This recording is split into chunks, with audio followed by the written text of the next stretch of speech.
সারা দেশে তীব্র শীত ও কিছু জেলার তাপমাত্রা 10 ডিগ্রির নিচে নেমে যাওয়ায় প্রাথমিক বিদ্যালয়ের পাঠদানের সময়সূচিতে পরিবর্তন এনেছে প্রাথমিক ও গণশিক্ষা মন্ত্রণালয়।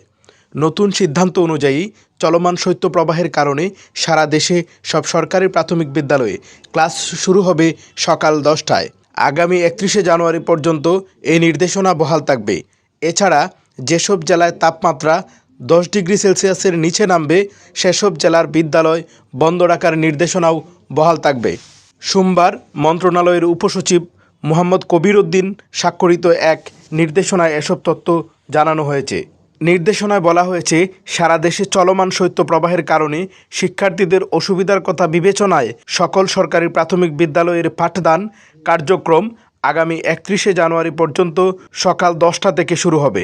এছাড়া ইতিপূর্বে যে মন্ত্রণালয় হতে জারিকৃত যেসব জেলায় তাপমাত্রা 10 ডিগ্রি সেলসিয়াসের নিচে নামবে সেসব জেলায় শিক্ষা প্রতিষ্ঠান বন্ধের নির্দেশনা বহাল থাকবে।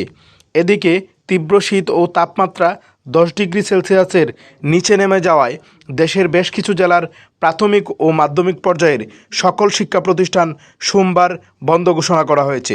12 বছরের রিপ্লেসমেন্ট গ্যারান্টি নিয়ে তানভীর মেটালই প্রথম বাংলাদেশে। তানভীর মেটালের স্মার্ট পণ্য ব্যবহার করুন, স্মার্ট হন।